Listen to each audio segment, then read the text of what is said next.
Abra su Biblia, por favor, en el Evangelio de Marcos, en el capítulo número 4, y vamos a continuar con nuestra serie de enseñanzas. El sembrador salió a sembrar.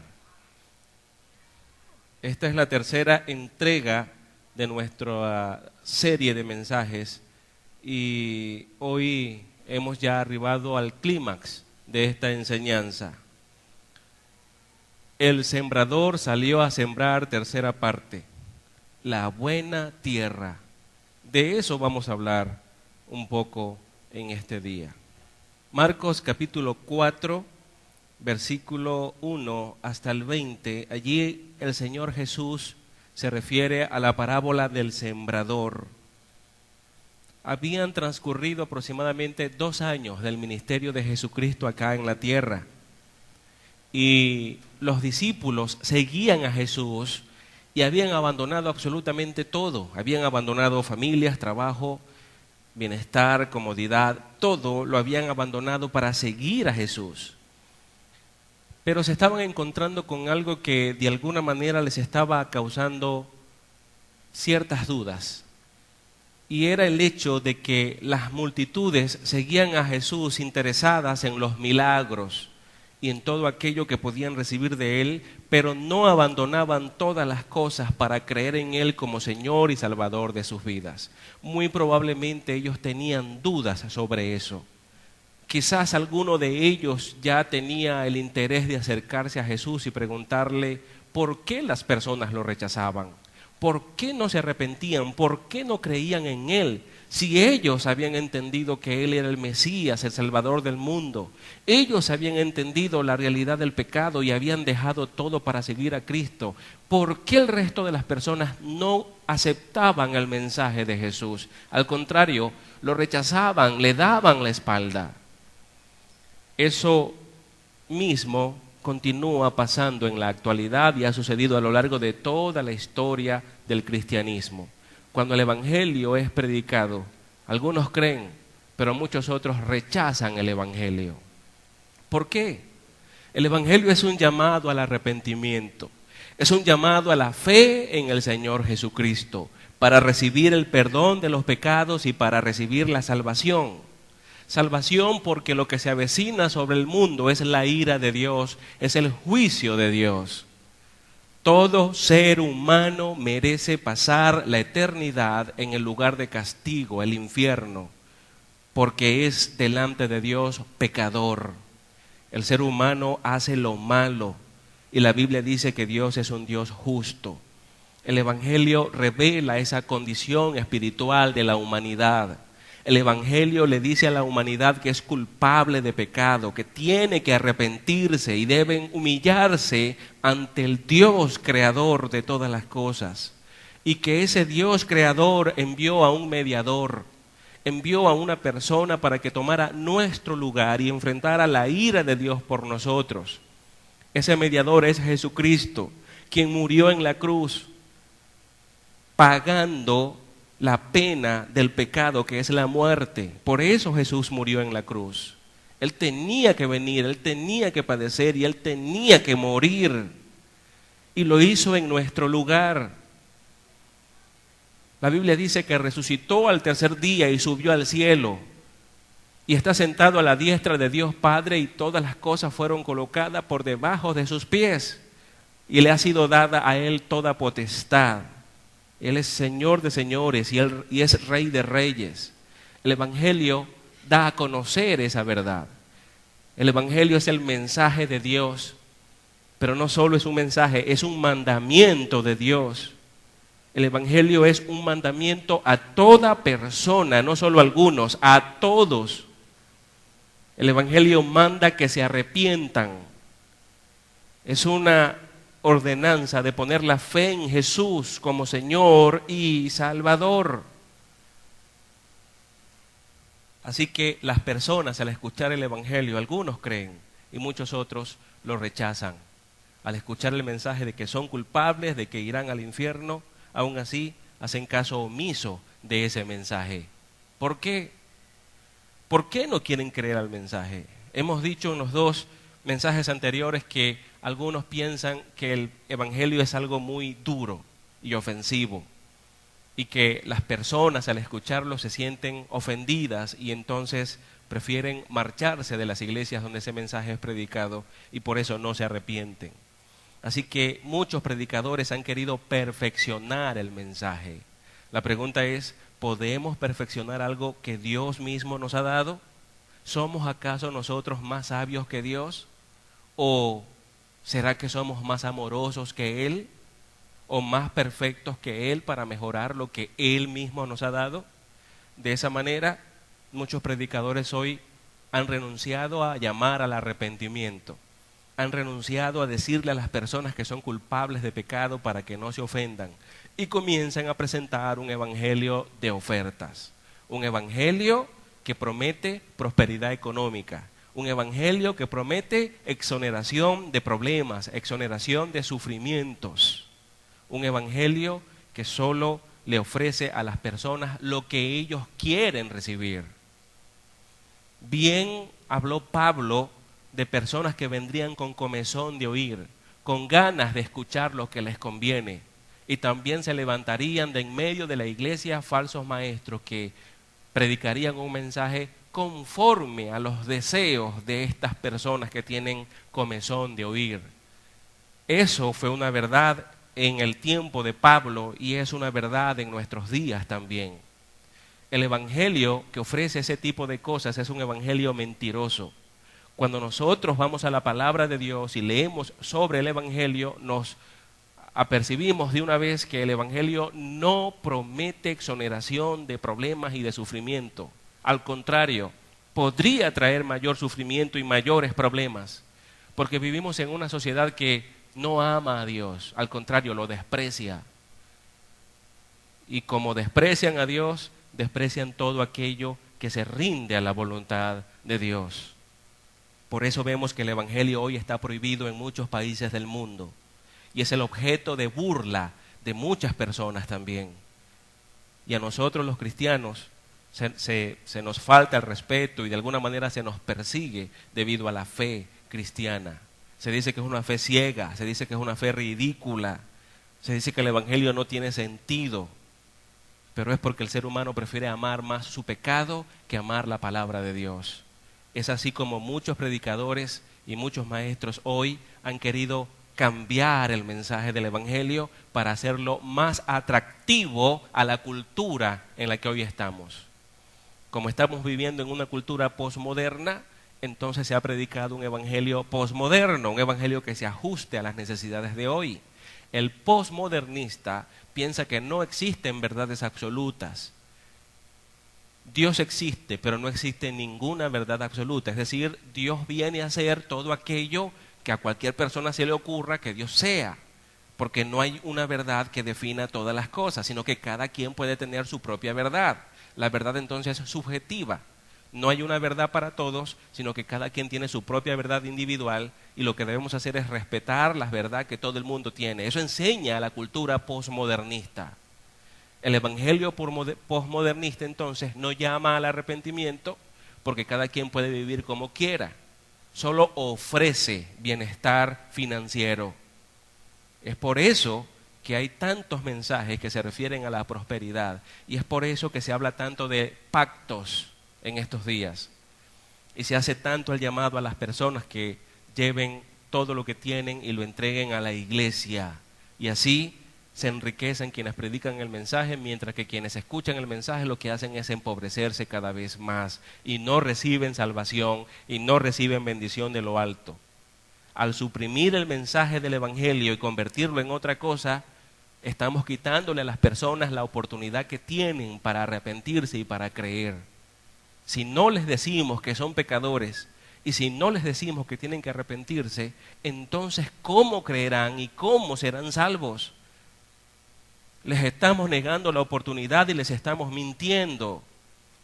En la Biblia el evangelio es un llamado al arrepentimiento y no puedo cambiar ese mensaje. De lo contrario, no estaría predicando el evangelio.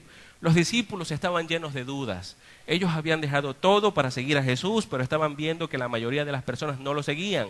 Rechazaban el mensaje de Jesús. Probablemente ellos podían estar diciendo que Jesús era muy duro en su mensaje.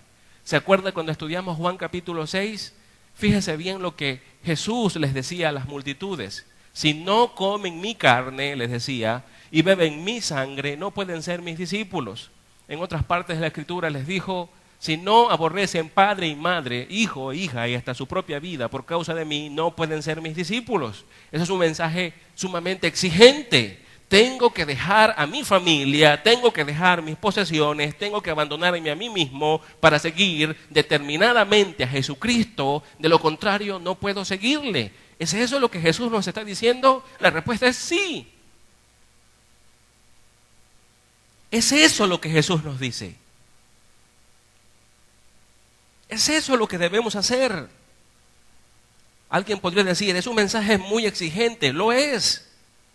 Es exigente, es radical y sí, es ofensivo, pero es la verdad.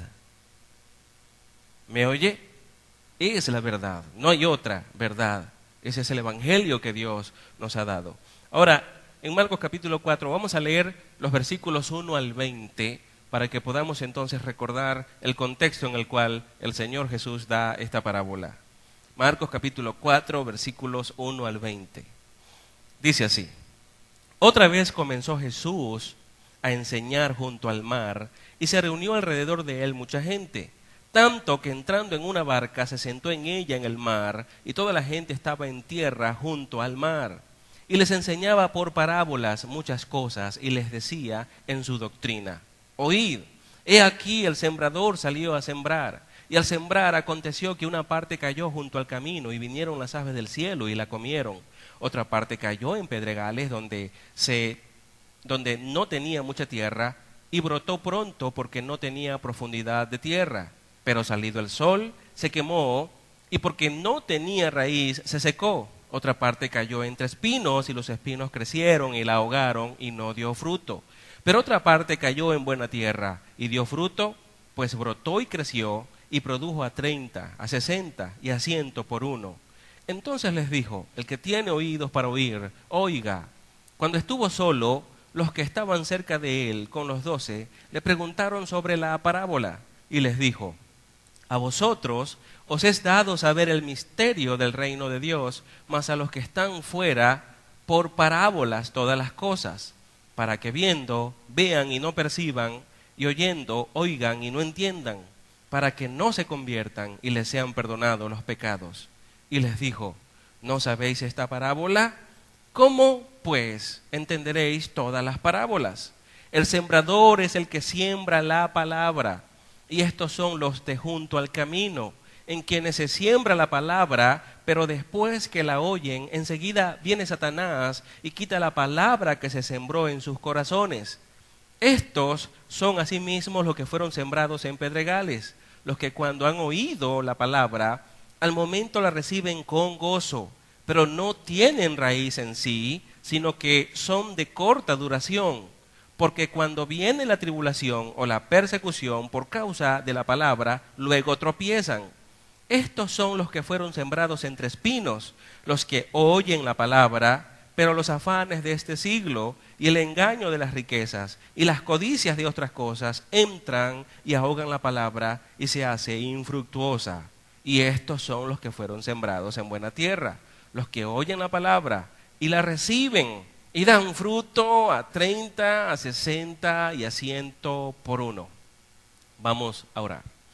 Amado Padre Celestial, te damos gracias por tu palabra preciosa. Te pedimos que tu Espíritu Santo ilumine nuestro entendimiento para asimilar tu verdad, ser transformados por ella, vivir según tu propósito y darte a ti, Señor, toda la gloria y la honra. Gracias por tu palabra, en el nombre de Jesús. Amén y amén. La traducción del lenguaje actual, este versículo 20, lo traduce de la siguiente manera. Finalmente, las semillas que cayeron en buena tierra representan a los que escuchan el mensaje y lo aceptan. Esas personas cambian su vida y hacen lo bueno. Son como la semilla que produjeron espigas con 30, 60 y hasta 100 semillas. Cuando el evangelio es rechazado, no es por causa del mensaje en sí. Ya dijimos que ciertamente el mensaje es ofensivo. Dijimos que es un mensaje radical, es un mensaje sumamente exigente. Pero cuando el mensaje es rechazado, no es por las características del mensaje. Es el único mensaje que tiene poder para salvar. En Romanos capítulo 1, versículo 16, el apóstol Pablo dijo, porque el evangelio es el poder de Dios para salvación a todo aquel que cree. ¿Me oye? A todo aquel que cree. Y utiliza un artículo determinativo. El poder de Dios para salvación, eso es el evangelio. Solo el evangelio predicado con fidelidad y con precisión bíblica puede traer al arrepentimiento a los pecadores culpables. De allí la necesidad de entender el evangelio, conocerlo y predicarlo tal cual lo predicó Jesucristo. Así como lo predicó Juan, el discípulo, así como lo predicaron los apóstoles y así como el cristianismo histórico lo predicó. Es llamar a las personas a que se arrepientan de sus pecados, es a que entiendan su estado de culpabilidad. Ahora bien, las semillas del evangelio caen sobre los oyentes del lado de camino.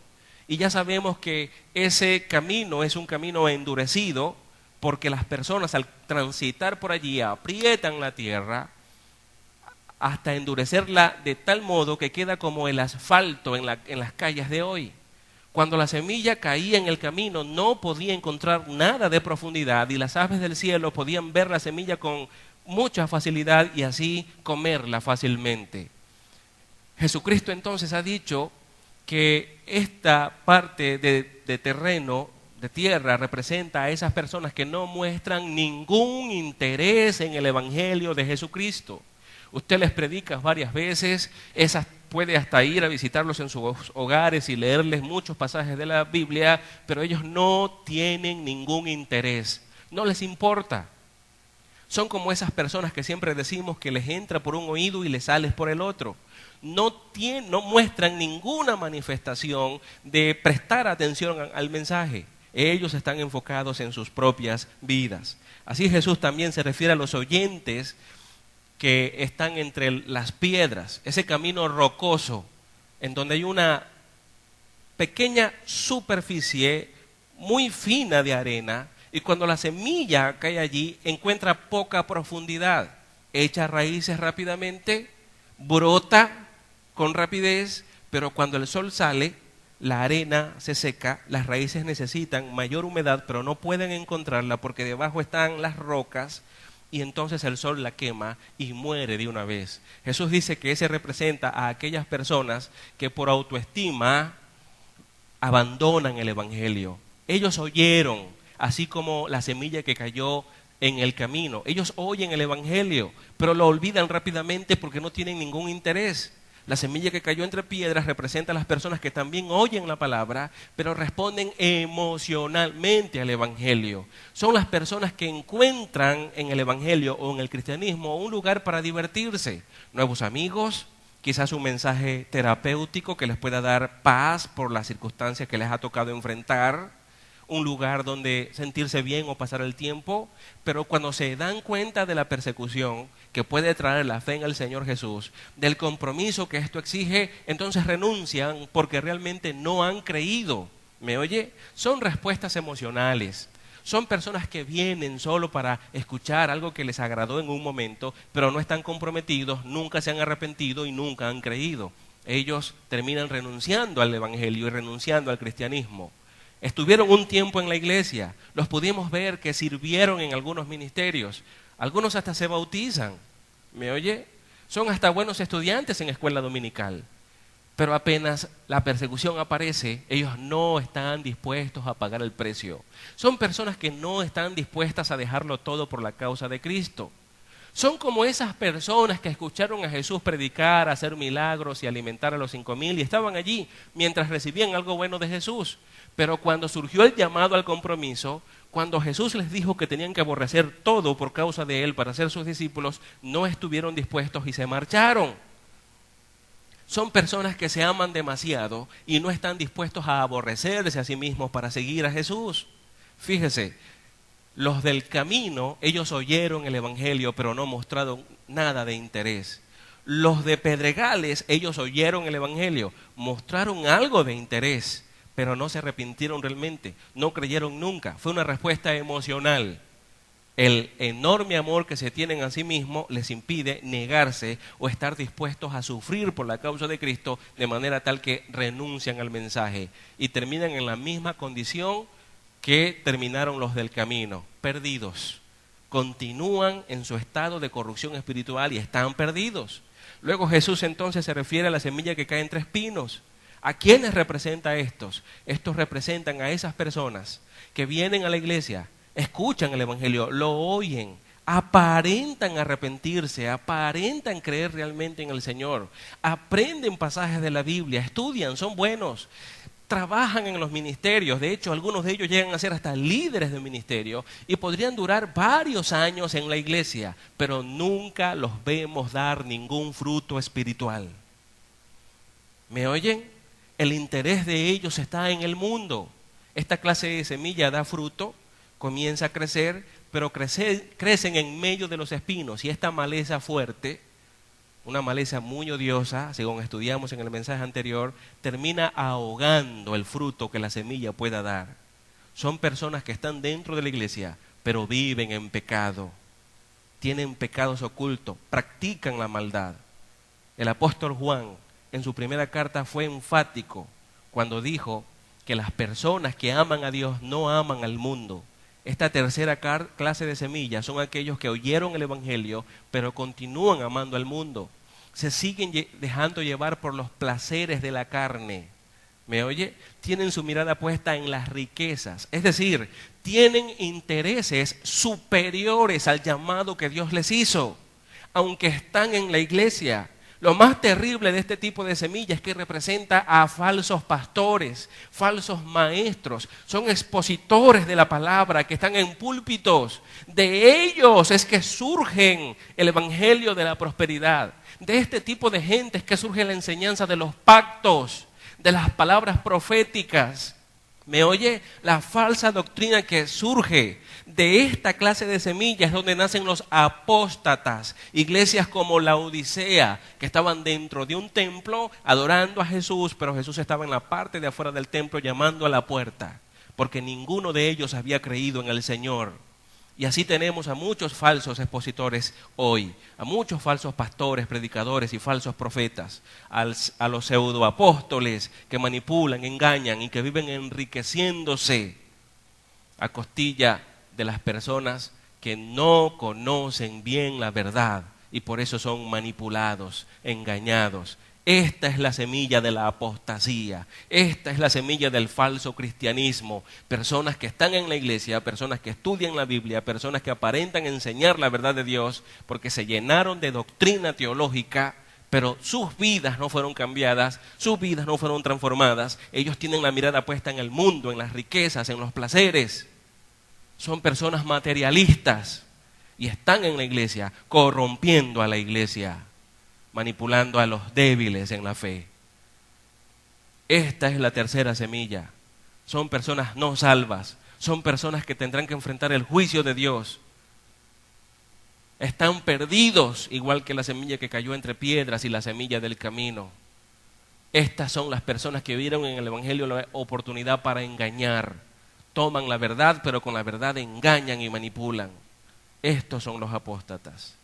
Pero ahora Jesús viene a hablar de una cuarta clase de tierra, la buena tierra, la tierra que produce fruto. Y hay una enorme diferencia aquí. La siembra en buena tierra siempre lleva fruto. Eso es lo que Jesús está hablando. Fíjese, los de el camino oyeron la palabra, pero no mostraron ningún interés.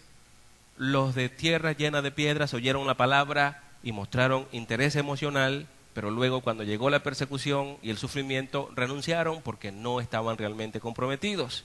Y los que están entre espinos son personas que aparentan haber creído y haberse arrepentido, pero todos sus intereses están en el mundo. Su Dios sigue siendo el mundo, la mundanalidad. Es importante que usted entienda lo que es la mundanalidad. La mundanalidad se define como humanismo. donde el hombre es su propio Dios o él es su propia medida, su propio estándar. Es una persona que puede conocer las Escrituras, pero la Biblia no es su fuente de autoridad y conducta, sino su propia opinión. Y ya sabemos lo que la Biblia dice acerca de eso. Aquel que vive conforme a su propia opinión está perdido, está ciego y no sabe a dónde va. Eso es lo que la Biblia dice. El humanismo, el hombre como su propio Dios. El materialismo, amor por el dinero, amor por el bienestar social, por encima del amor que deberíamos tenerle a Dios. Ese es materialismo. Personas que son capaces de hacer cualquier cosa, de traicionar, de matar, de engañar a quien sea para poder obtener bienes materiales.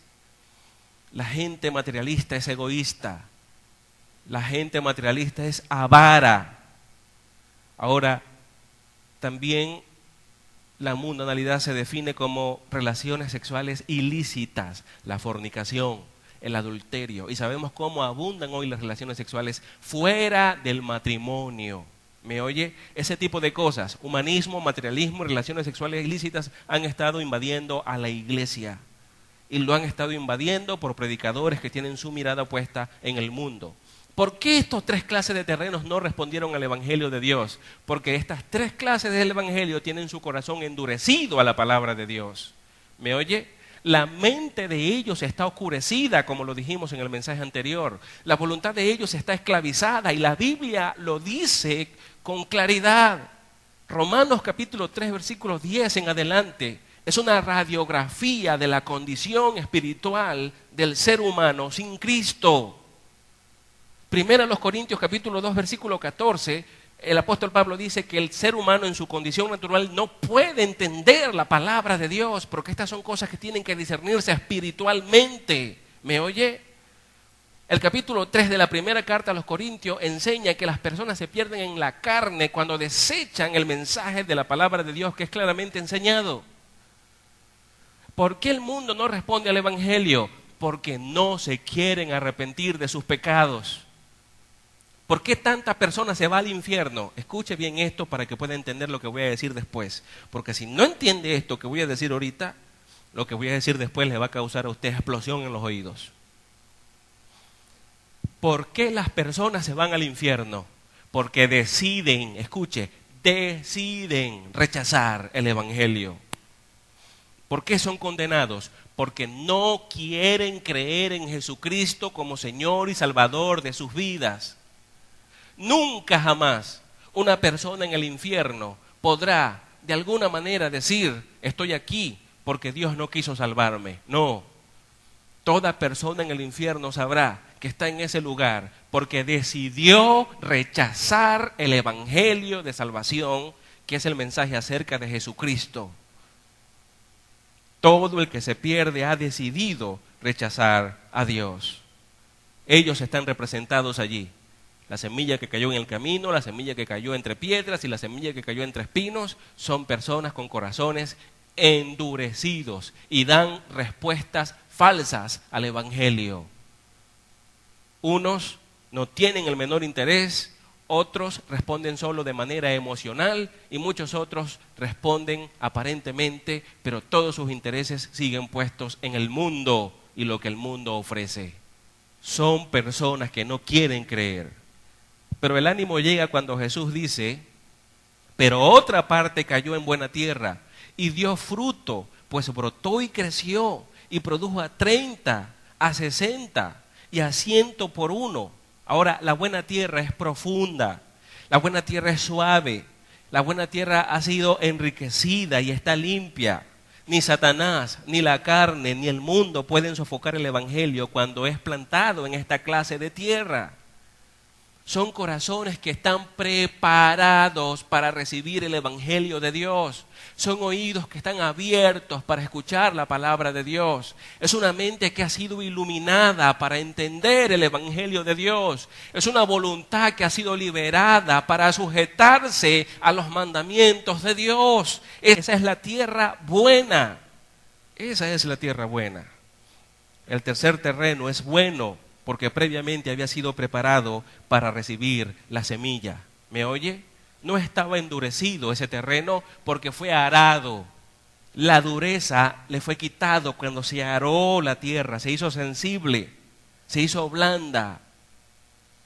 No tenía piedras porque es un terreno donde las piedras fueron extraídas, fueron quitadas. Y no había espinos porque los espinos fueron quitados, arrancados de ese lugar. La tierra fue limpiada. Eso es lo que sucede. Así lo expresa Jesús, el que fue sembrado sobre tierra de buena calidad. Esa es otra traducción que utiliza para referirse a la buena tierra. Tierra de buena calidad. En este caso no se pierde nada de cuanto se sembró en ese tipo de tierra. ¿Quiénes son esta nueva tierra que pueden responder al Evangelio, que se arrepienten realmente y que creen en el Señor? Las características de los representados aquí en esta expresan 3 pasos. Fíjese, la semilla que cayó en el camino, ellos oyeron, dice la parábola, ellos oyeron. Solo dice de ellos que oyeron, pero no mostraron interés. La semilla que cayó entre pedregales dice que ellos oyeron también. Al oír respondieron, pero de manera emocional únicamente, y luego abandonaron. La semilla que cayó entre espinas dice que ellos también oyeron, pero solo se dice de ellos oyeron, oyeron y oyeron. Ahora, ¿qué se dice de la semilla que cayó en buena tierra? No solo dice que oyeron. Leamos otra vez el versículo 20 del capítulo 4 de Marcos, fíjese. Y estos son los que fueron sembrados en buena tierra, los que oyen la palabra, y luego agrega, y la reciben. Esa frase no aparece en ninguno de los otros terrenos, no está. Ellos oyeron, pero también recibieron. La semilla que cayó en el camino oyó, pero no recibió. La semilla que cayó entre piedras oyó, pero no recibió. La semilla que cayó entre espinos oyó, pero no recibió. No recibieron con corazón sincero lo que oyeron. La semilla que cayó en buena tierra, ellos oyeron la palabra y la reciben. Y porque la reciben, dan fruto al 30, al 60 y al 100 por uno. Así que Jesús aquí está marcando la diferencia con aquellos que realmente tienen un corazón dispuesto. Número 1, oyen. Número 2, reciben. Y número 3, dan fruto. Vamos a estudiar brevemente cada una de estas características. Número 1, ellos oyen. William Barclay, en su estudio que hace de Mateo, dice que hay distintos tipos de oidores. A, el oidor de mente cerrada. Junto al camino, ¿se acuerda? Ellos oyeron la palabra, pero no les importó, siguieron su camino, siguieron en sus vidas. B, tenemos al oidor de mente superficial. Oye, asimila un poco, pero no muestra ningún interés. C, tenemos al oidor con tantos intereses en la vida que a menudo no le queda espacio para las cosas más importantes. Son esos que viven todo el tiempo profundizados en sus quehaceres de la vida diaria, tanto que no tienen tiempo para Dios. D, pero está el oidor representado en la parábola por la buena tierra. Este recibe la palabra en 4 etapas. En 4 etapas. Recuerden que esto es según William Barclay. Número 1, tiene mente abierta. Siempre está dispuesto a aprender. Su mente está preparada para escuchar la palabra y recibirla. Está listo para oír. Número 2, no está ahogado en su orgullo ni está demasiado ocupado para escuchar. Y número 3, entienden. Ellos entienden. Se lo han pensado y saben lo que quieren decir y están preparados para aceptarlo. Así que es un tipo de terreno que ha sido preparado para que puedan oír, para que puedan recibir y para que recibiendo den fruto. Y recuerde que cuando realmente creemos en el Evangelio, nosotros recibimos al Espíritu Santo de Dios. Y cuando recibimos al Espíritu Santo de Dios, damos fruto. Gálatas capítulo 5, versículo 21, 22, 23. Claramente dice que el fruto del Espíritu es amor, gozo, paz, paciencia, benignidad, bondad, fe, mansedumbre y templanza. Toda persona que ha creído tiene fruto del Espíritu Santo en su vida. ¿Me oye? No existe cristiano que no pueda dar fruto. Jesucristo de los falsos profetas dijo, por su fruto los conoceréis. Una persona que dice que es cristiana pero no tiene el menor interés de orar, no tiene el menor interés de leer la Biblia, no tiene el menor interés de ir a la iglesia, y más bien vemos ciertas conductas pecaminosas en su vida, nos da todas las razones para creer que no es cristiano. ¿Me oye? Que no lo es. Aunque muchas personas hoy afirman ser creyentes sin estar comprometidos con Cristo. Número 2, de estas personas se dicen que reciben la palabra, son transformados por el poder de la semilla, es decir, el evangelio de salvación. ¿Por qué creyeron? ¿Por qué se arrepintieron? ¿Por qué ahora ya no pueden vivir en el pecado? Ahora necesitan estar con Dios y obedecer a Dios, porque el evangelio ha transformado sus vidas. Aquí se cumple lo que dice Pablo claramente en Romanos: el evangelio es poder que transforma. El evangelio es poder que da vida, que levanta de la muerte espiritual. Son aquellos que por creer en la palabra de verdad pasan por el nuevo nacimiento. ¿Me oye? Primero eran muertos espirituales, pero al nacer de nuevo murieron al pecado y ya no pueden practicar más el pecado. Escuche, no pueden. Por eso Juan en su primera carta dice: el que practica el pecado es del diablo. ¿Me oye? En esto debemos ser radical, porque la Biblia es radical. Si tú dices que eres cristiano pero practicas el pecado, tú eres mundano. La ira de Dios está sobre ti. Eres un enemigo de Dios, según Romanos capítulo 2, versículo 5. ¿Me oye? Por tu dureza de corazón y por no arrepentirte, atesoras para ti mismo ira para el día de la ira y del justo juicio de Dios. Así de sencillo. Aquel que tiene amistad con el mundo se ha constituido enemigo de Dios, como dice Santiago en el capítulo 4, versículo 4 en adelante. Enemigo de Dios por tener amistad con el mundo. No podemos darle la mano al mundo y al mismo tiempo darle la mano a Dios. No se puede. Eso es un acto de hipocresía. Aquellas personas que reciben el evangelio, sus vidas son transformadas por el poder del evangelio. Pablo dijo a los Gálatas en el capítulo 2:20: con Cristo estoy juntamente crucificado y ya no vivo yo, mas vive Cristo en mí. Esa es una afirmación que debería decir todo cristiano. Un cristiano es una persona que ha muerto al pecado y por tanto vive para Dios. Es por esa razón, y refiriéndose precisamente a la muerte al pecado y a la vida con Cristo, que Pablo, en ese contexto, es que Pablo en Romanos capítulo 6, versículo 12 dice: no reine pues el pecado en vuestro cuerpo mortal, de modo que lo obedezcáis en su concupiscencia. ¿Me oye? Si hemos muerto al pecado, ¿cómo es que el pecado va a reinar en nosotros? ¿Cómo es que vamos a estar obedeciendo al pecado si se supone que hemos muerto al pecado? Aquel que ha muerto al pecado vive con Cristo. Es lo que el bautismo significa. La evidencia es una expresión simbólica de aquello que ha sucedido en nuestra vida. Romanos 6 se refiere al bautismo en agua. Cuando tú eres sumergido en agua y luego sales del agua, sumergirse significa ser sepultado al pecado, muerte. Y cuando eres extraído del agua y sales, es el nuevo nacimiento. Ahora has resucitado con Cristo. Mueres con Cristo al pecado y resucitas con Él para vida espiritual. ¿Me oye? El bautismo es el simbolismo de lo que sucede en la vida de aquel que escucha el evangelio y se arrepiente y cree en Jesús. Así que es una transformación. La dirección cambia radicalmente. Anteriormente estábamos rendidos al pecado, pero una vez muertos al pecado, ahora estamos rendidos a Cristo. Cuando estábamos sin Cristo me gustaban las mujeres y fornicar y adulterar, pero ahora que estamos en Cristo tenemos temor de Dios y ya no queremos adulterar, ni fornicar, ni ningún pecado. Queremos es honrar a Dios. Sin Cristo nuestro corazón tenía inclinación al mundo.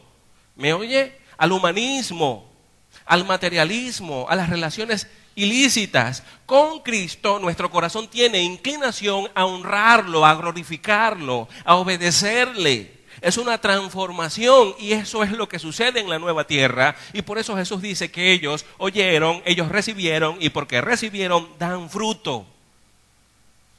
Dan fruto.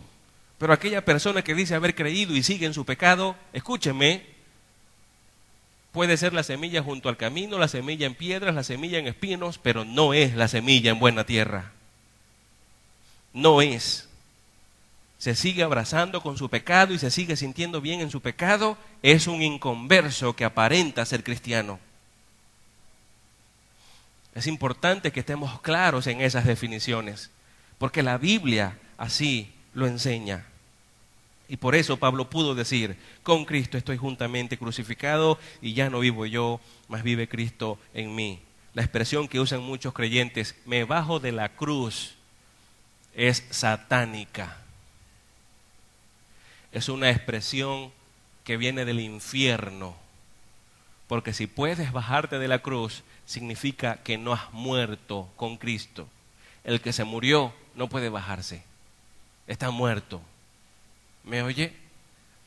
Por lo tanto, nuestra vida cristiana es estar allí, a los pies de la cruz de Cristo, en cada momento. Esa es la vida cristiana. Así que número 1, son personas que oyen. Número 2, son personas que reciben la palabra. Y número 3, son personas que dan fruto. Dan fruto. Hasta este momento, esta analogía con las actividades del campo les habría sido familiar a los discípulos o a cualquier israelita, porque eso era lo que ellos hacían. Ellos sabían lo que significaba la siembra. Por eso es que Jesús habló del sembrador. Está haciendo una analogía para darles a entender una verdad del reino. Ahora Jesús abandona lo que es familiar para describir un resultado que nadie se habría pensado alguna vez. Una cosecha al 30, al 60 y aún al 100 por uno. Fíjese que una cosecha al 30, eso era una buena cosecha. Cuando un sembrador sembraba y podía recoger el 30% de lo que sembró, eso era un éxito. Si recogía un 60% de lo que sembró, ya estábamos entrando al terreno de la exageración. Y ellos, como conocían el trabajo de la siembra y la cosecha, lo sabían. Cuando Jesús dijo, produjo fruto al 60 por uno, ellos dijeron, bueno, Jesús está exagerando un poco, porque al 30 ya es buena, al 60 está exagerando el Señor, pero entendemos lo que quiere decir. Jesús no se detuvo allí, dijo al 100 por uno. Y entonces ya yo supongo que los discípulos se miraron la cara unos con otros porque Jesús rebasó los límites de la exageración. Y es que eso es lo que sucede en el reino de Dios, cuando el terreno ha sido preparado y escucha el Evangelio, que es la semilla que se siembra, da fruto al 100%. El cambio es totalmente radical. ¿Me oye? Al describir Jesús una cosecha tan grande, Jesús está indicando que el Evangelio puede producir vida espiritual en múltiplos que son imposibles, excepto por el propio poder de Dios. Ahora, escúcheme, ¿quién es el que trae la transformación a la persona? ¿Quién es el que hace que se arrepientan y crean y reciban vida? ¿No somos nosotros? ¿No son las técnicas que usamos? ¿No son las capacidades de un predicador X? ¿No es el ambiente? ¿No son las circunstancias? Es Dios. Para que una persona se arrepienta y crea el Evangelio, eso depende únicamente de la voluntad soberana de Dios. En Juan capítulo 3, Nicodemo fue a hablar con Jesús. Y en la conversación que tenían, Jesús le dijo, si no naces del agua y del Espíritu, no puedes heredar el reino de Dios. Tienes que nacer de nuevo. Y Nicodemo le preguntó, ¿cómo puede un hombre hacerse niño, entrar en el vientre de su madre y volver a nacer?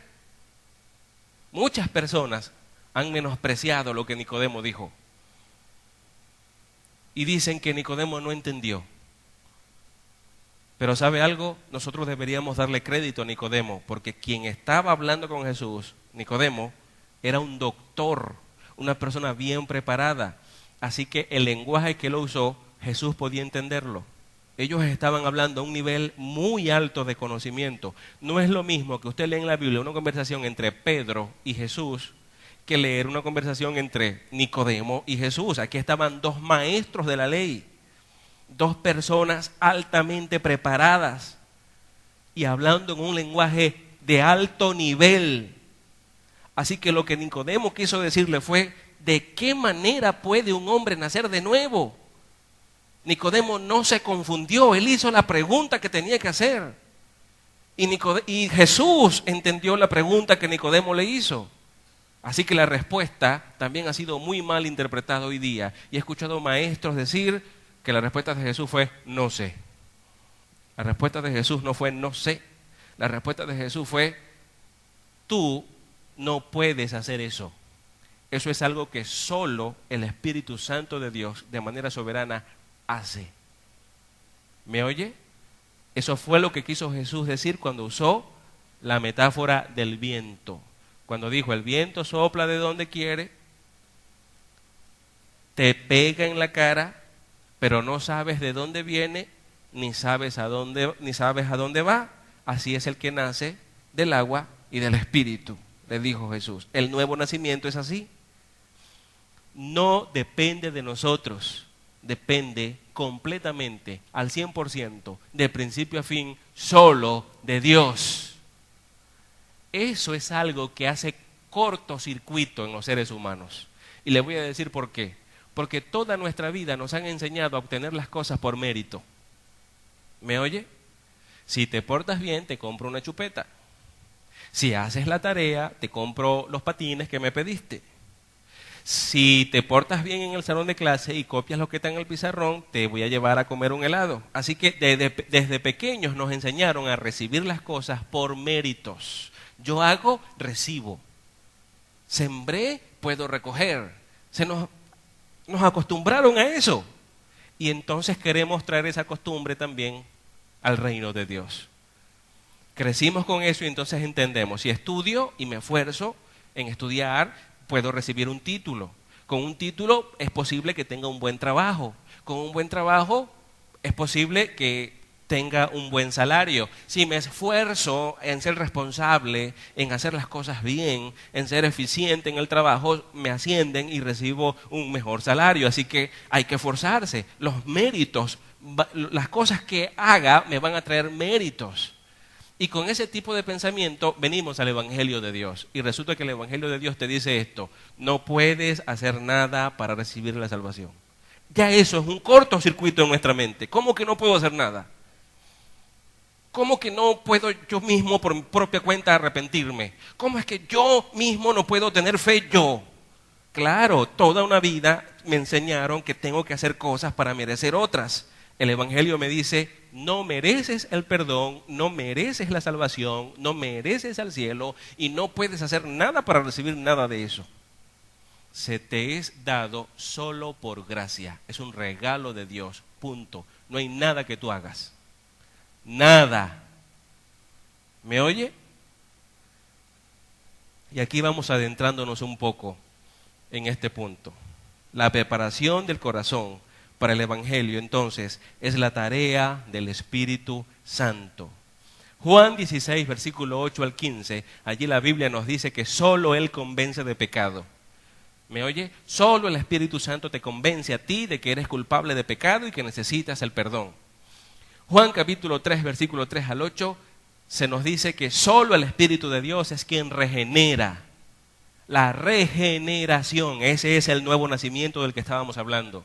Es cuando el corazón es transformado, es cambiado, cuando sus inclinaciones son cambiadas. El hombre natural, su corazón tiene inclinación al pecado. Ahora el hombre espiritual, su corazón ha sido regenerado para que tenga inclinación a Dios.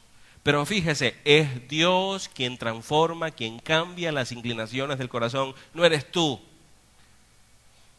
No eres tú quien dice: ok, en mi superinteligencia decido que mi corazón ahora no se incline al mal, sino que se incline a Dios. No, no es así. No eres tú el que lo decides. ¿Me oyes? No hay una sola parte en la Biblia que enseñe tal cosa.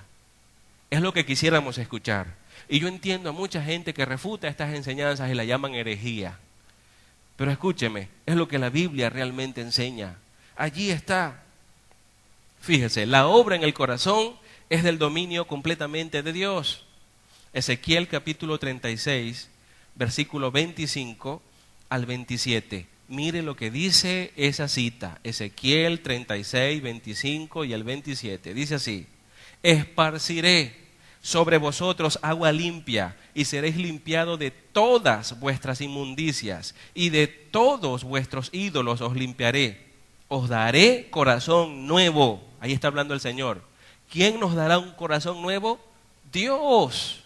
¿Por qué tiene que darnos un corazón nuevo? Le voy a decir por qué. Porque nuestro corazón no quiere rendirse a Él. Porque nuestro corazón no quiere amarlo. Porque nuestro corazón no quiere servirle, no se quiere arrepentir y no quiere creer en Jesucristo. Dios tiene que darnos un nuevo corazón, tiene que regenerar nuestro corazón para que lo podamos desear a Él. De lo contrario, solo deseamos el pecado. El hombre en su pecado lo único que desea, lo único que quiere es pecar, no quiere otra cosa. Mire la verdad que dice Pablo en Romanos capítulo 3. Para que tú puedas rechazar esta doctrina tienes que rechazar la Biblia. Romanos capítulo 3, versículo 10. Dice Pablo, como está escrito, no hay justo ni un uno, no hay quien entienda, no hay quien busque a Dios. ¿Sabe lo que significa no hay? Significa eso, no hay quien busque a Dios. Tú vas a decir, yo busqué a Dios. Mentira, no lo buscaste, Él te buscó a ti.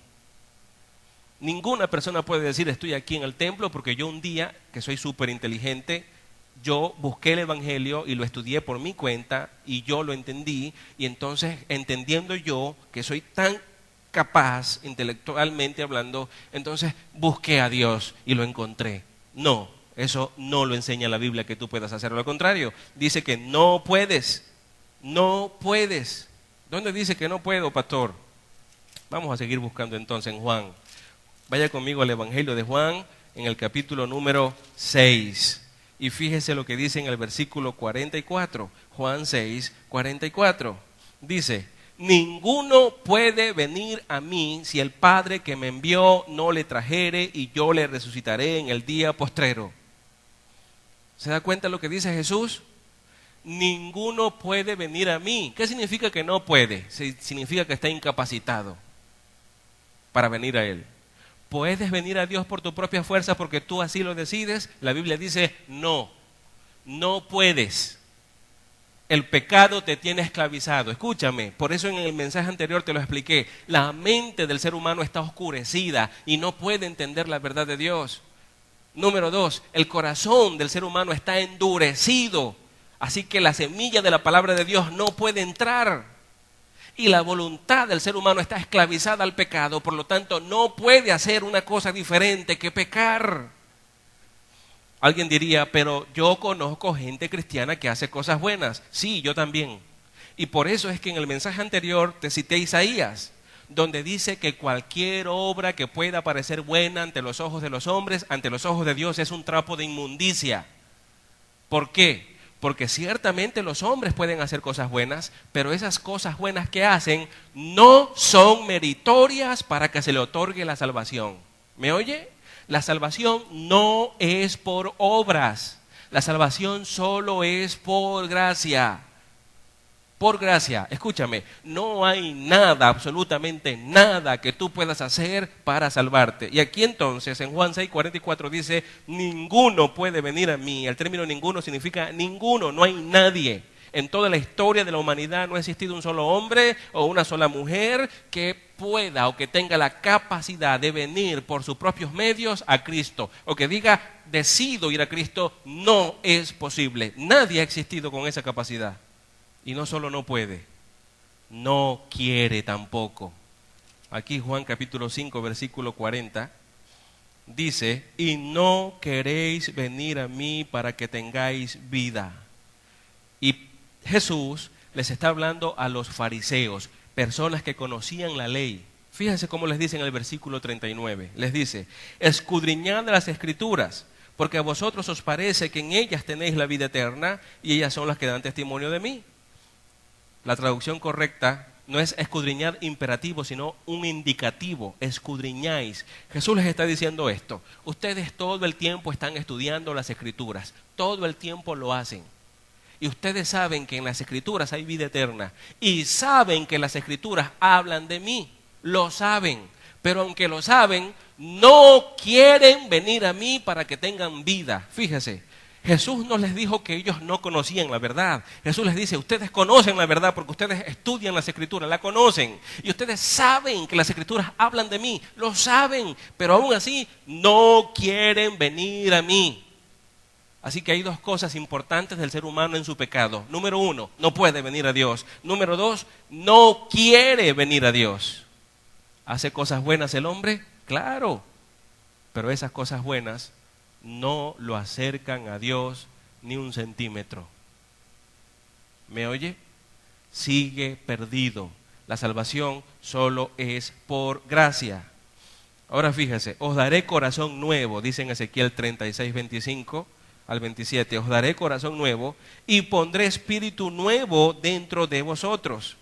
Y quitaré de vuestra carne el corazón de piedra y os daré un corazón de carne. Y pondré dentro de vosotros mi espíritu. Y fíjese lo que el Señor hará en nosotros. Mire lo que dice. Y haré que andéis en mis estatutos y guardéis mis preceptos y los pongáis por obra. Es decir, nos hará obedecer. Nos dará un corazón y nos dará su espíritu para que podamos obedecerle. De lo contrario, si Dios no hace eso, jamás nosotros lo vamos a obedecer, jamás nos vamos a rendir a Él. 3 cosas importantes. Hay personas que dicen, bueno, yo recuerdo que yo abrí mi corazón a Dios. ¿No es cierto? Hechos capítulo 16, versículo 14 en adelante, cuando se habla allí de Libia, la mujer que recibía a los misioneros en su casa, dice la palabra de Dios en Hechos que Dios le abrió el corazón para que creyera al Evangelio y fuese salva. No fue Libia quien abrió su corazón, es Dios quien lo abrió. Por lo tanto, quien abre el corazón es Dios. Hay personas que dicen que ellos se arrepienten para creer en Dios. No es así. El arrepentimiento es un don de la gracia, según Hechos capítulo 11. Es un don. Dios me da a mí el arrepentimiento. Hay quienes dicen que la fe es decisión humana. No es así. Efesios capítulo 2, versículos 8 al 9 nos dice que la fe también es un don de la gracia de Dios. Fíjese el versículo 8, porque por gracia soy salvo.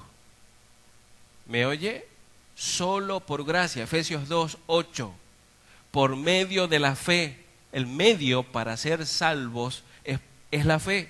Pero luego dice, ¿y esto? ¿A qué se refiere con esto?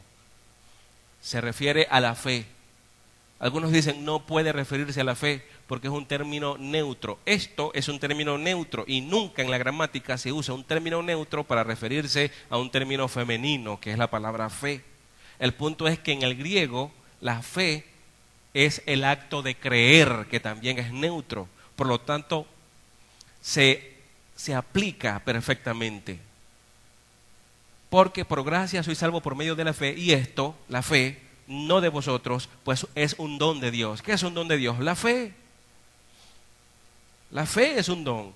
Así que recibimos el arrepentimiento para abandonar nuestros pecados, recibimos la fe para rendirnos a Dios, se nos abre el corazón para que podamos recibir a Cristo en nuestras vidas. Todo es por completo una obra de la soberanía de Dios. Es importante que podamos entender eso. De lo contrario, no podremos venir a Dios por nuestras propias cuentas. No podremos, tal como Salomón preguntó retóricamente en Proverbios capítulo 20, versículo 9. Él pregunta, ¿quién podrá decir, yo he limpiado mi corazón, limpio estoy de mi pecado? Es Dios quien limpia el corazón, no lo limpias tú mismo. Dios lo limpia. Él es el que nos quita todo el pecado, solo por su amor, solo por su voluntad soberana. El arrepentimiento verdadero es algo completamente sobrenatural, es un milagro. En ninguna otra parte se observa tanto esta verdad con más claridad que en la conversión del ladrón en la cruz. Usted ve al ladrón que estaba al lado de Jesús, ¿lo ve allí? Según Marcos capítulo 15, en el 22 y más adelante, vemos que los dos delincuentes están burlándose de Jesús. Marcos 15 nos dice a nosotros que los dos delincuentes se burlaban de Jesús, los dos, no solo uno. Pero luego en otro evangelio vemos que uno de los dos cambió radicalmente. De repente ya no se burlaba de Jesús. Y ahí estaba Jesús, despreciado, fracasado, crucificado en una cruz, su cuerpo todo golpeado, desfigurado, ensangrentado, muriendo. Y de un momento a otro, uno de los delincuentes que estaba burlándose de él, sin ninguna razón aparentemente coherente, miró y regañó al otro que se burlaba, de repente cambió de opinión, le dijo al otro delincuente que lo dejara en paz y luego llamó a Jesús: Señor, acuérdate de mí cuando vengas en tu reino. ¿Qué fue lo que pasó? Se estaban burlando primero y estaban los tres allí crucificados y él se estaba burlando igual que el otro y de repente ya no se burla. Ahora lo llama Señor y le dice: acuérdate de mí cuando vengas en tu reino. Lo llamó Rey, reconoció su autoridad divina. Ese delincuente de un momento a otro se arrepintió y creyó en la persona de Jesús. Eso fue un acto milagroso. Ahí vemos que el arrepentimiento es un acto de la soberanía de Dios. Podemos afirmar, bíblicamente hablando, que solo aquel que Dios quiere se arrepiente y pone su fe en el Señor para salvación.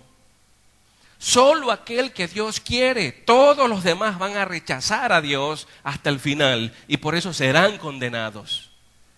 Esto hace cortocircuito en la mente del ser humano y más cuando está hundido en su orgullo. ¿Cómo es posible que Dios solamente quiera salvar a unos y a otros no? ¿Sabe por qué piensan así? Porque creen que Dios está obligado a salvar a todos. ¿Me oye? Creen que es una obligación de Dios salvar a toda la humanidad y no es así. La Biblia dice claramente: por cuanto todos pecaron y están destituidos de la gloria de Dios. ¿Sabe qué es lo que merece toda la humanidad? Toda la humanidad merece el castigo eterno en el infierno. Eso es lo que merecemos. Ahora, si toda la humanidad solo merece el castigo eterno, solo eso, ¿cuál es la injusticia que hay en Dios si de entre todos los que merecen castigo, Dios decide salvar solo a algunos? ¿Me oye? Digamos, hay 50 personas que son pecadores y merecen el juicio eterno en el infierno. 50 lo merecen. La justicia demanda castigo eterno en el infierno. Ahora Dios, en su soberanía, quiere salvar de los 50, 20. Y salva a 20. ¿Por qué? Porque Dios quiso. Es injusto. ¿Por qué es injusto? Porque tenía que salvar a los 50. ¿Por qué? ¿Por qué tenía Dios que salvar a las 50 personas si las 50 merecen castigo? ¿Es injusto Dios? No, fue misericordioso más bien que salvó a 20. No tenía que salvar a nadie. ¿Me oye? Pero salvó al 20. ¿Y por qué lo salvó entonces? Porque Él es Dios soberano y quiso hacerlo. Punto final. Ajá, ¿y cómo quedan los demás? Van a recibir la justicia que merecen. La van a recibir, pero no podían arrepentirse, son responsables y se les predicó el evangelio y dijeron: no, no queremos, no queremos, no queremos. ¿Me oye?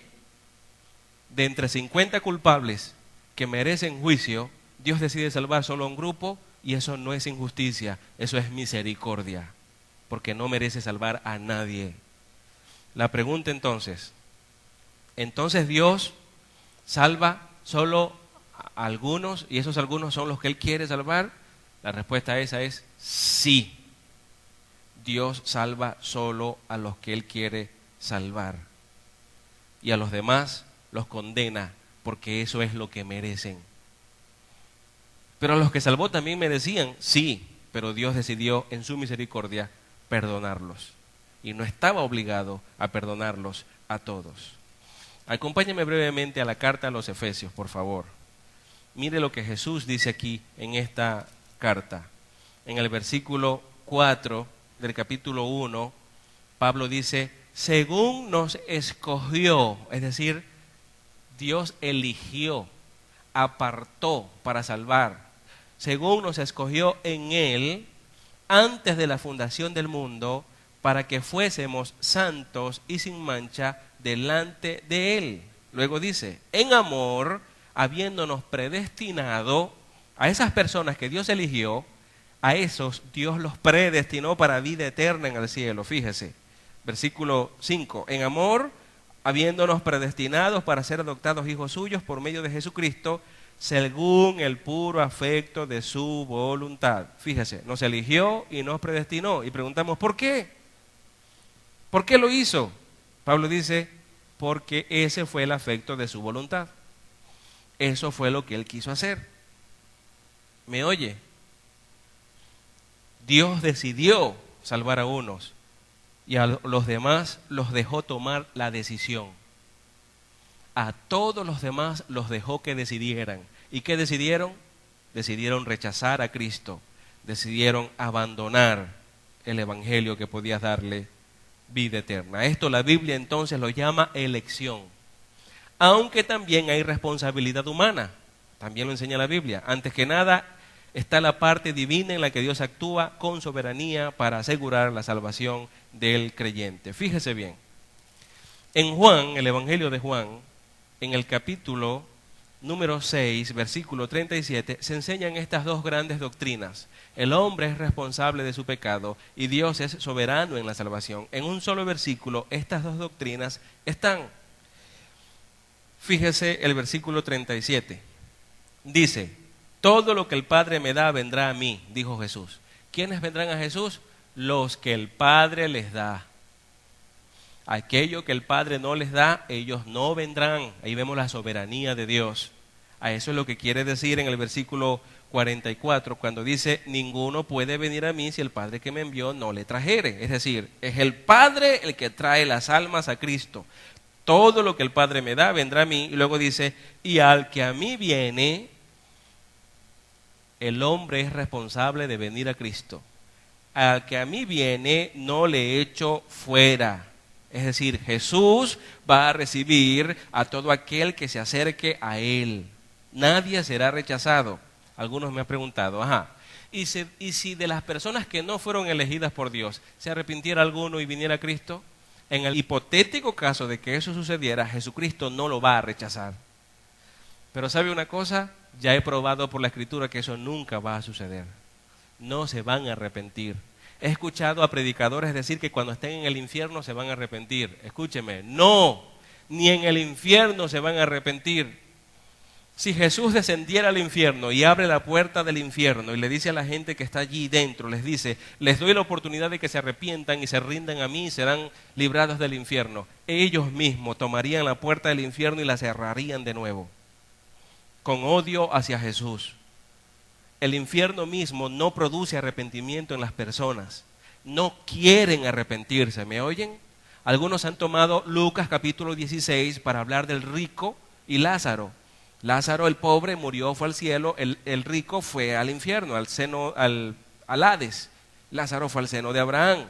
Y el rico, estando allá en el Hades, clamó a Abraham, que es una representación de Dios, diciéndole, envía a tu siervo Lázaro para que le predique a mis hermanos de manera que no estén en este lugar. Y algunos dicen que el rico se arrepintió en el infierno. No han leído bien esa cita, porque no dice que se arrepintió.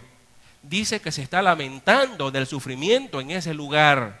Lamentarse por el sufrimiento no es equiparable al arrepentimiento. El rico en ningún momento dijo, Señor Dios, me arrepiento de haber pecado contra el cielo y contra ti. Eso habría sido arrepentimiento. No quiero pecar más y no quiero ofenderte más porque tú eres santo. Eso habría sido arrepentimiento. Pero el rico no hizo eso. Se lamentaba por el sufrimiento. Un acto de egoísmo. Solo pensaba en sí mismo y en lo que sufría.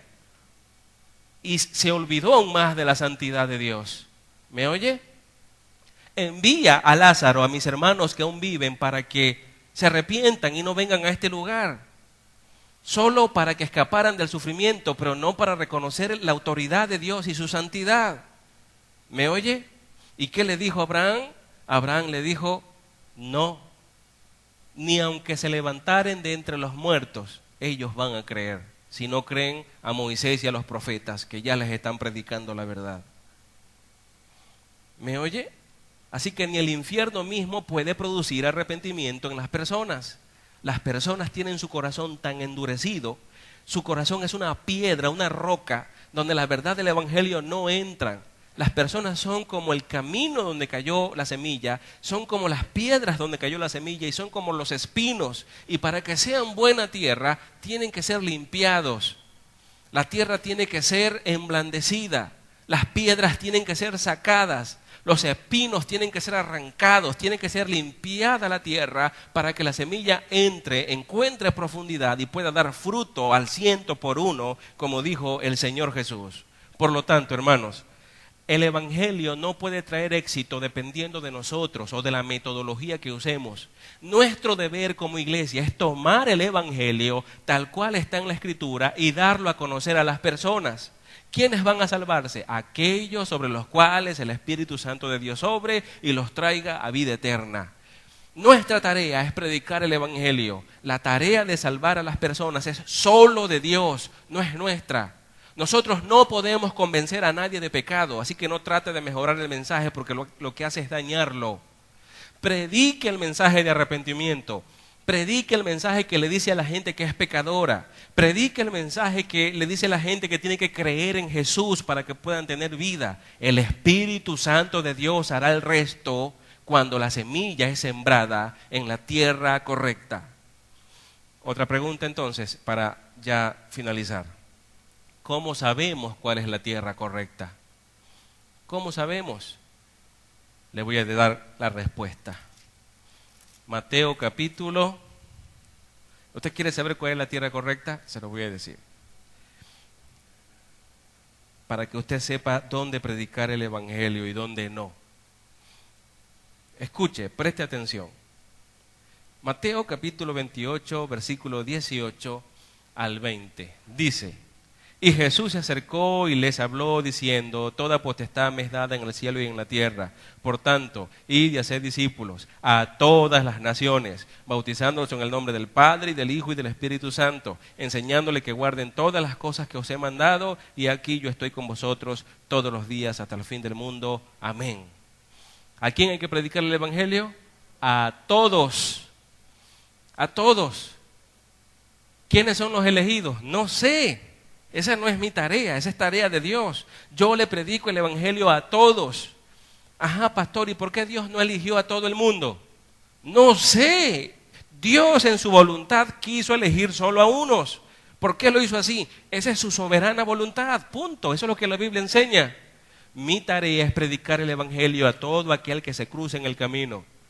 Mi tarea es cruzarme en el camino de todo aquel y predicarle el Evangelio. Esa es mi tarea. Mi tarea no es quién será elegido y quién no. No sé. Dios lo sabe. ¿Me oye? Dios lo sabe.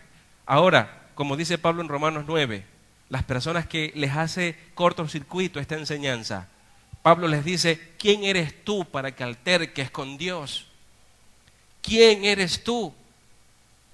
¿Quiénes somos nosotros para decirle a Dios por qué hiciste un vaso para deshonra y otro vaso para honra? Es decir, vasos preparados para destrucción y vasos que tú preparaste para vida eterna. ¿Quiénes somos nosotros para criticar a Dios? Dios que es soberano, Dios que es perfecto, Dios que es santo y sabe todas las cosas, ha hecho todo como Él quiere y Él puede hacerlo. Nosotros sencillamente le obedecemos a Él y nos sujetamos a Él. ¿Me oye?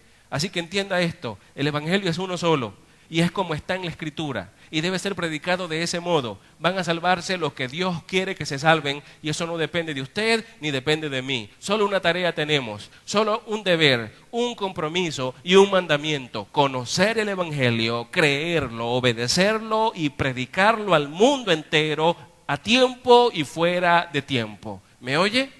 Si hay alguna persona en este lugar que ha escuchado la predicación del Evangelio y no se ha arrepentido y no ha creído en el Señor, yo lo invito a hacerlo. Lo invito a arrepentirse de su pecado, lo invito a creer en Jesús. Solo en Cristo hay vida eterna. Ciertamente tú no puedes hacer nada para salvarte, pero Jesús hizo todo en la cruz del Calvario. Tienes que arrepentirte de tus pecados. Para eso tienes que reconocer que eres pecador. Y tienes que creer en Jesús. Si no te arrepientes y si no crees en Jesús, no puedes tener vida eterna en el cielo y un día te vas a morir. La vida no es eterna. El tiempo pasa muy rápido, hermanos, muy rápido. Arrepiéntase y crea en Jesús. Solo Jesús puede darle vida en el cielo. ¿Me oye? Esta vida es corta, muy corta. ¿Cuánto podemos vivir? ¿80 años? Me acuerdo cuando cumplí 16. El día que yo cumplí 16, recuerdo que fui al patio de la casa y yo decía, tengo 16, toda una vida por delante. En estos días cumplí 19. 40 años. Y recuerdo que me parece que hubiese sido ayer cuando estaba en el patio de mi casa diciéndome a mí mismo que tenía 16. Tengo 40 y el tiempo pasó muy rápido. Si Dios quiere, en cualquier momento y en un parpadear de ojos voy a tener 80 y voy a estar detrás de un púlpito con una Biblia lleno de arrugas, si Dios quiere. Y la vida se ha ido y ya me queda solo es morirme e irme a la presencia de Dios. Así que esta vida es muy corta. ¿Por qué aferrarnos tanto a ella?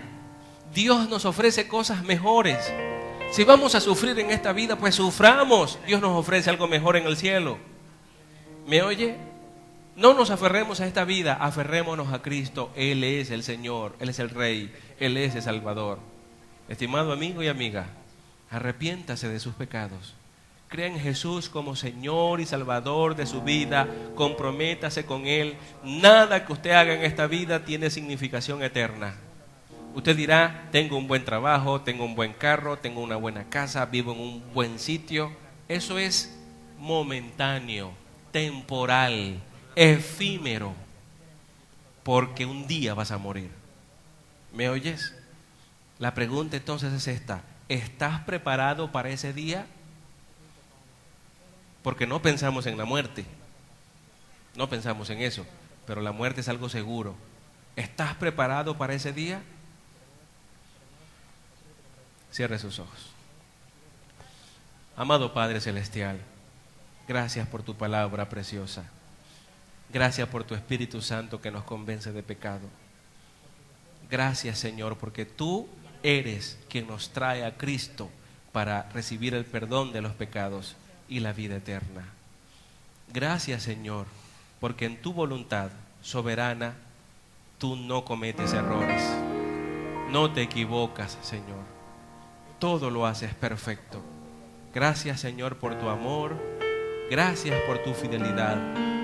Gracias por tu perdón, Señor. Gracias por tu evangelio. Dirígenos siempre a vivir para la gloria y la honra de tu nombre.